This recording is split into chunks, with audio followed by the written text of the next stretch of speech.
우리가 금년에는 바울이 기록한 로마서를 통해서 하나님의 말씀을 들어왔습니다. 바울의 기록을 따라서 로마서 강해를 이제 마무리할 때가 되어갑니다. 아마 한두 번 강의하면 로마서 강해를 마치게 될 것입니다. 사도는 서신을 마무리하면서 로마의 성도들에게 서신을 전달하는 베베집사를 따뜻하게 영접해 줄 것을 부탁하고 있습니다. 낯선 환경에서 힘들지 않도록 필요한 여러 가지를 도와주도록 서신을 가지고 가는 베베집사에 위해서 세심한 배려를 하고 있음을 보게 됩니다. 또 주 안에서 수고한 26명의 동역자들과 그들과 함께하고 있는 형제들, 그들이 머물고 있는 가정교회를 일일이 거명하면서 그들의 수고를 알아줄 것을 부탁하고 있습니다. 그들은 예수님을 믿고 난 후부터 주님께 소망을 두고 평생을 살아간 사람들의 이름입니다. 예수님을 믿지 않는 세상 사람들이 보기에는 도무지 이해할 수 없는 소망을 붙들고 헌신하며 살아가는 분들입니다. 주님을 위해, 복음을 위해, 성도를 위해 살아간 이들의 수고를 물론 주님께서 일일이 기억해 주실 것을 우리는 믿습니다. 하지만 바울 사도 자신도 그들의 수고에 대한 감사와 그들에 대한 그리움으로 그들을 기억하고 있음을 이 서신의 기록을 통해서 우리는 알 수가 있습니다. 우리는 성경에서 보여주는 바울의 사역과 그 수고에 집중하게 마련이지만 바울 자신은 사역의 현장에 자신만이 있었던 것이 아니었음을 우리들에게 알려주고 있습니다. 바울 자신도 모든 일을 혼자 하려는 사람이 아니었습니다. 함께 일하기를 원했고 함께 수고한 이들의 수고를 알아주었습니다. 또 그 수고를 다른 성도들도 함께 알아주기를 바랐습니다. 바울이 알아주기를 바라는 사람들의 이름을 거명하며 이 편지의 전달자인 베베 집사에게는 여러 사람과 나의 보호자가 되었다고 했고 브리스가와 아굴라는 자신의 동력자이며 바울의 목숨을 위하여는 자기들의 목까지도 내놓은 사람임을 밝힙니다. 마리아는 많이 수고한 사람으로 안드로니고와 유니아는 함께 감옥에 갇혔던 사람들이라고 소개하고 있습니다. 사실 여기 나오는 한 사람 한 사람의 이름 그 관련해서 시간이 허락된다면 여러분들에게 일일이 다 그 배경까지도 말씀을 드리면 참 은혜가 되겠다는 생각이 들 정도로 귀하지 않은 사람은 26명 가운데 아무도 없습니다. 이런 사람들이 바울과 함께 있었기 때문에 바울이 원활하게 사역할 수 있었음을 사도 자신도 잘 알고 있었던 겁니다. 2018년도 마지막 주일을 우리 믿음의 권속들 예배를 즐거워하며 서로 사랑하고 섬기는 하나님의 가족들인 여러분들과 함께 예배자로 이 시간에 같이 우리가 하나님께서 기뻐하시는 귀한 성도의 교제를 가질 수 있음을 영광스럽게 생각합니다. 금년에 직분자로 임명된 여러분들이 바울 사도가 기억했던 바로 그런 분들이었음을 저는 기억하고 싶습니다. 목원들을 돌보는 목장 리더로, 교육사역자로, 찬양사역자로, 재정을 맡아서 또 방송실에서 꽃꽂이로, 예배를 돕는 여러 안내자로, 새 가족을 돌보는 돌보미로, 이렇게 추운 날 바깥에서 차량 안내하고 또 운전으로, 식당 봉사로, 여러분들이 마시는 차 한 잔에 그 모든 부분들을 관리하는 그런 분들로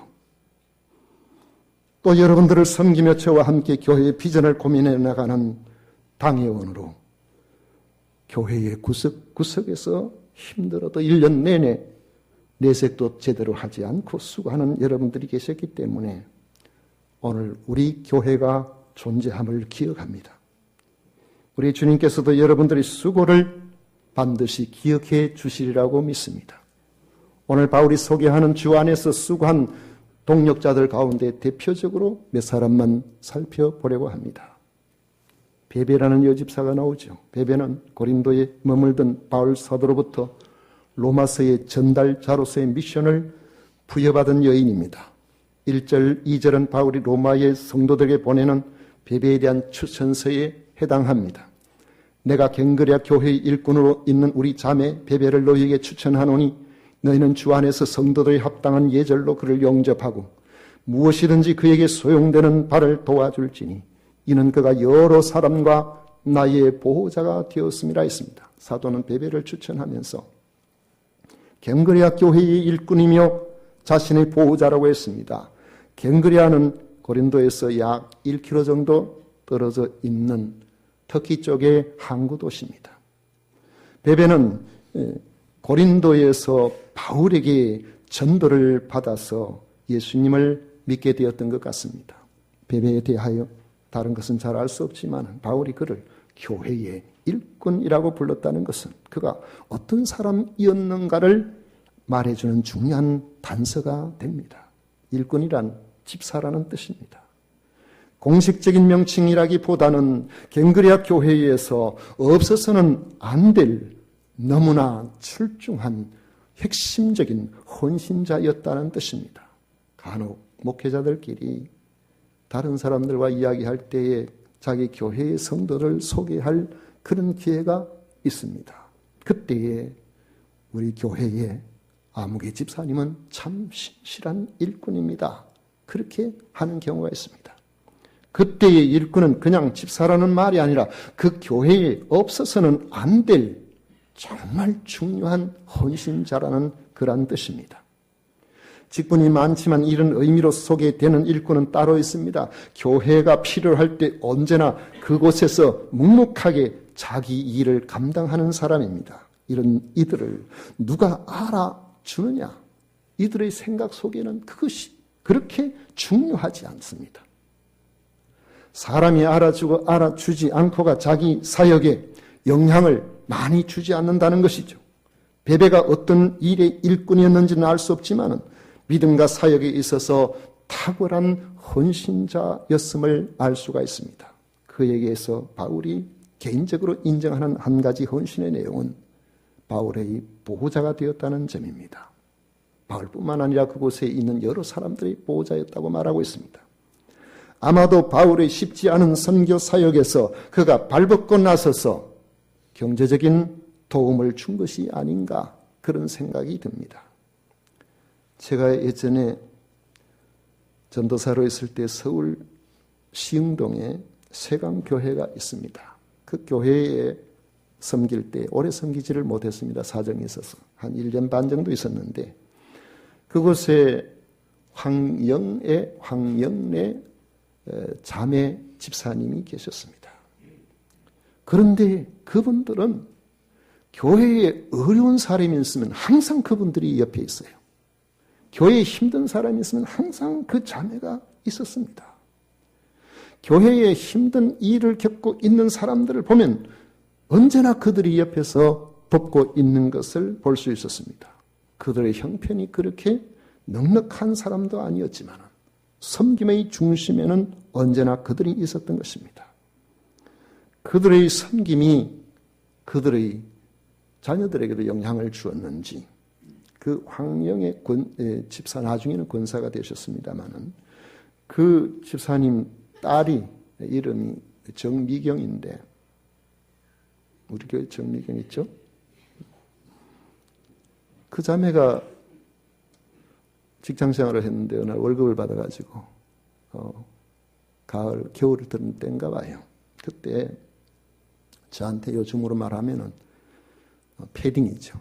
그때 돋바라고 하네요. 패딩을 이 가짜 솜, 그 무슨 솜이랍니까?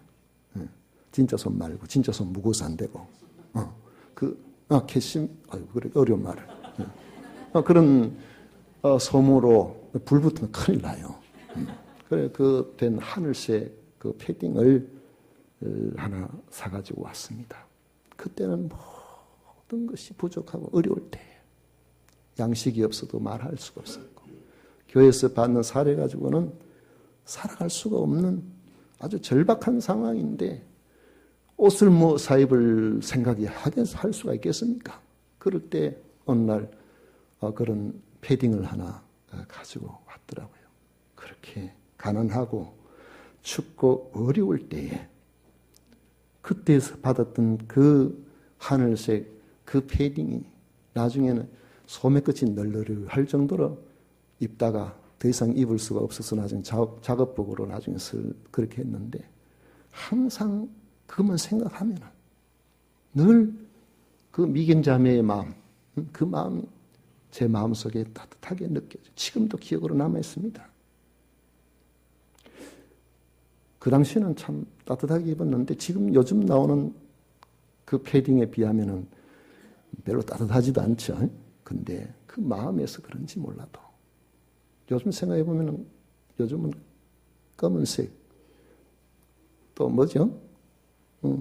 또 좀 생각 있는 좀 미를 아는 사람은 더 흰색도 있고 뭐 그렇게 하는데 다 멋있잖아요. 멋있는데 그때는 어떻게 그렇게 했는지 몰라도 하늘색 패딩을 지금 생각해보면 참 촌스럽게 다 제 마음에 그런 생각이 들지만 지금 아마 정미경 자매가 서울 어딘가에서 권사가 돼가지고 아마 교회를 잘 섬기고 있으리라고 그렇게 생각이 됩니다.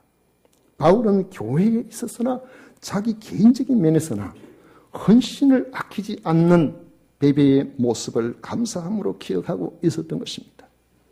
이제 로마로 가는 여행길에 로마서를 그들에게 전달할 것을 부탁하면서 특별히 추천서를 써주면서 베베를 잘 영접하고 모든 편의를 봐달라고 부탁하고 있는 것입니다. 그 다음에 말씀해 보면 브리스가와 아굴라 부부가 나오죠. 3절 4절에 보십시오. 너희는 그리스도 예수 안에서 나의 동력자들인 브리스가와 아굴라에게 문안하라. 그들은 내 목숨을 위하여 자기들의 목까지도 내놓았나니 나뿐 아니라 이방인의 모든 교회도 그들에게 감사하느니라 했습니다. 재미있게도 여성 이름이 먼저 나옵니다. 당시 여성이 별로 대접을 받지 못하던 그런 시대를 생각한다면은 아마 바울의 생각에 브리스가가 아굴라보다도 더 기억에 남았던 것 아닌가, 더 주도적으로 주를 섬겼던 것이 아닌가 이런 생각이 듭니다. 이들은 로마에 살고 있던 유대인이었는데 로마의 네 번째 황제인 글라우디오 황제 때에 유대인들이 자꾸 문제를 일으키고 폭동을 일으키니까 모든 유대인들을 49년 황제의 칙령으로 로마를 떠날 것을 명령했습니다. 브리스가와 아굴라는 그 추방령에 의해서 로마를 떠나서 고린도에 와서 살고 있던 유대인 부부였습니다. 이들 부부가 바울의 전도로 복음을 받아들였는지는 확실하지 않지만은 바울이 복음을 전했다는 기록이 없는 것으로 볼 때 이미 복음을 믿고 있던 사람일 가능성이 충분히 있습니다. 아굴라는 소아시아 북부 지역의 본도 출생입니다. 흑해 바로 밑에죠. 터키 위쪽에. 사도행전 2장에 보면 오순절에 예루살렘에 성령께서 임하실 때에 본도에서 온 사람들도 성령의 역사를 체험했다고 기록에 나와 있습니다. 사도들의 설교를 그들은 들었습니다. 그날 세례받은 사람이 3,000이나 더 있다고 했는데 그들 중에 한 사람이 아닐까, 아니면은 그들로부터 복음을 받아서 그리스도인이 된 사람이 아닐까 생각해 봅니다.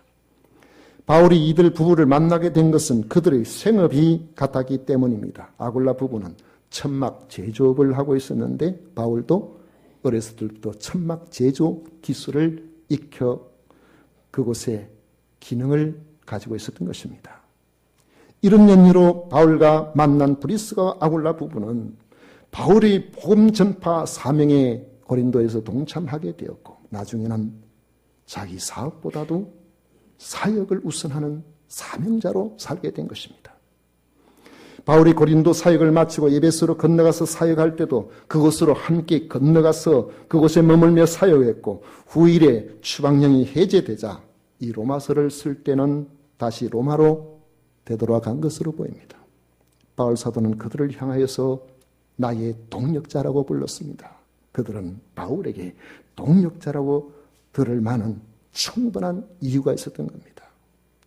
그들은 복음 전하는 일을 최우선한 사람들입니다. 사람들은 대부분 생활이나 사업을 위해서 거주지를 옮깁니다. 그런데 브리스가와 아굴라는 복음을 위해서 거주지를 옮기는 사람들이었습니다. 사적인 유익을 위해서가 아니라 복음을 위해서라면 모든 개인적인 이런 유익을 포기하고 살아가는 그런 사람들이었습니다. 심지어 복음을 위해서라면 자기 목숨도 내어놓을 수 있는 그런 사람들입니다. 4절에 바울이 내 목숨을 위하여 자기들의 목까지도 내어놓아나라고 했는데 이 말씀은 그의 헌신에 대한 아름다운 미사여구가 아닙니다. 그들은 실제로 복음을 위해서는 위급할 때에 바울이 더 살아야 된다는 그런 생각을 가지고 바울 대신에 자기 생명을 바치려고 했던 것입니다.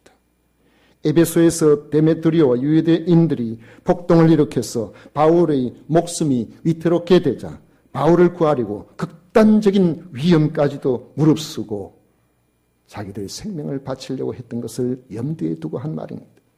바울이 순교할 때 도끼로 목이 잘려서 죽은 것을 우리는 역사의 기록에서 압니다. 로마에 가면은 그 흔적이 술레지로 되어 있습니다만 거기 보면은 바위가 있습니다. 그 바위에 그 당시에는 참수를 할 때 그냥 한 것이 아니라 재판을 거쳐서 참수를 하게 되면은 사람을 그 바위 옆에다 무릎 꿇고 앉아서 비스듬히 당겨서 한 사람은 머리를 잡고 머리카락에서 잡아 당기고 목 한쪽에 도끼질을 잘할 수 있도록 그렇게 만들어놔요. 그리고는 사정없이 도끼를 내리쳐서 한순간에 목이 잘리더라고요. 피가 터지고. 그런데 바울의 순교지에 보면 그 바위에 도끼 자국이 선명합니다. 얼마나 끔찍합니까? 얼마나 우리의 마음이 그렇게 아픕니까? 그런데 그 죽음의 현장에 바울이 더 살 수 있다면 자기들이 대신 죽겠다고 한 사람들이라는 것이죠. 자기를 대신하여 생명까지도 바치려고 한 이들 부부를 바울이 어찌 잊을 수가 있겠습니까? 그들이 어디에 있든지 결코 잊을 수가 없는 사람들인 것입니다. 그들은 추방령이 해제어 로마에 돌아가서도 여전히 복음을 위해서 살았습니다. 5절에 보면 저의 집에 있는 교회라고 한 것을 보면 그곳에서도 복음을 위하여 자기 집을 중심으로 교회를 이루고 있었음을 알 수 있습니다. 우리가 생각할 때 바울이 고린도에서 로마서를 써서 로마에 보내면은 로마의 특정한 한 교회를 생각하기 쉬운데 여러분 우리 진주가 지금 인구가 한 35만 대죠? 35만 되는데 교회가 한 200여 교회가 됩니다. 근데 로마는 100만 인구를 가진 도시입니다. 그 당시에 아마 신실한 성도를 통해서 이곳저곳에서 가정교회, 오늘 우리가 읽은 말씀에 나오는 것만 해도 한 5군데는 되는 것 같습니다. 이러한 교회들의 이 서신을 보면 그들이 서로 적은 교회들이기 때문에 서로 회람하고 돌려서 읽고 아마 성도의 교제들도 아마 원활하게 이루어졌을 거라고 생각하는데 그곳에서 이 브리스가와 아굴라도 마찬가지로 주변에 있는 사람들이 복음을 전해서 함께 예배하고 함께 나가는 그런 교회를 형성했을 것을 오늘 말씀에서 잘 보여주고 있습니다. 5절에 저의 집에 있는 교회라고 분명히 말씀하고 있죠. 바울 사도는 이런 부부를 향하여 기꺼이 나의 동력자라고 불렀던 것입니다. 바울은 로마의 성도들이 이런 브리스가와 아굴라를 알아주기를 바랐던 겁니다. 그리고 바울은 알아줘야 할 동력자들을 계속 언급합니다. 6절에는 많이 수고한 마리아가 나오고 12절에는 주 안에서 많이 수고하고 사랑하는 버시가 나옵니다. 너무 피곤하여 완전 탈진 직전까지 헌신적으로 수고한 사람이 마리아나 버시였다는 겁니다. 여기 많이 수고하고라는 말은 몸도 피곤하고 마음도 피곤하고 이제 좀 그냥 좀 쉬고 싶은 그런 마음이 들 정도라는 거죠. 우리가 11월 달쯤 되어서 내년을 섬길 분들 이야기를 이렇게 해보면 간혹 내년에는 좀 쉬고 싶습니다. 교육자들 제일 무서워하는 말이 그거예요. 11월 달쯤 돼가 누가 전화 와서 전도사님, 목사님 하면 교육자 긴장을 바짝 합니다. 또 아이고 내년에는 또 못하겠다는 이야기를 하시는 건가. 그래가지고 근데요 정말 교회 일들을 해보면은 힘들잖아요. 어렵잖아요. 그만하고 싶잖아요. 목장 리더들 스트레스 얼마나 큰지 여러분 잘 아시죠? 그 성도들 돌아보는 것만 해도 힘든데 한 번씩 돌아오면 이 식사 준비 이거 하는 거 보통 스트레스 받는 일이 아닙니다. 너무너무 힘들어서 그만하고 또 몇 달 좀 쉬든지 뭘 좀 그만 좀 했으면 좋겠다. 이런 생각이 교회를 섬겨보면은 우리에게 늘 있습니다. 그만두고 싶도록 지쳐있지만은 주님의 일이기 때문에 차마 그만둔다고 말하지는 못하고 계속해서 지나다 보니까 또 한 해 하고 또 지나다 보니까 또 한 해 하고 이렇게 해 나가는 그들을 성도들은 알아줘야 된다는 거예요. 7절에는 나와 함께 갇혔던 안드로니고와 유니아가 나옵니다. 바울과 함께 감옥 동기생입니다. 그 자체로만 해도 특별한 의미가 있죠. 복음을 위해서 고난과 박해를 바울과 함께 당한 인물들이라는 것입니다. 이들과 함께 이름이 언급된 모든 이들은 이미 검증된 믿음과 헌신의 사람이었기 때문에 사도들로 하여금 존중의 여김을 받았고 사도들의 사랑과 함께 형제들로 하여금 그리스도 안에서 인정을 받은 사람들입니다. 그러므로 로마에 있는 성도들은 이런 사람들을 알아주라는 것입니다. 교회의 희망은 이런 사람들에게서 나옵니다. 이런 믿음과 헌신이 있는 성도들이 많이 있는 교회는 소망이 있습니다. 이 시대는 점점 편하게 살고자 하는 사람들로 채워져 가고 있습니다. 이런 교회 밖의 여러 사상들이 교회 안에도 침투해 오고 있습니다. 교회도 편하게 살고 싶어 하는 사람들이 점점 더 많아지고 있다는 이야기를 우리는 종종 듣습니다. 깨어있다는 일부 사람들은 교회의 허물을 가차없이 지적하면서 복음 전도의 의무, 성도 섬기는 의미, 물질 헌신의 의무를 마치 교회답지 않은 교회의 광신도나 하는 일인 것처럼 오도하고 있습니다.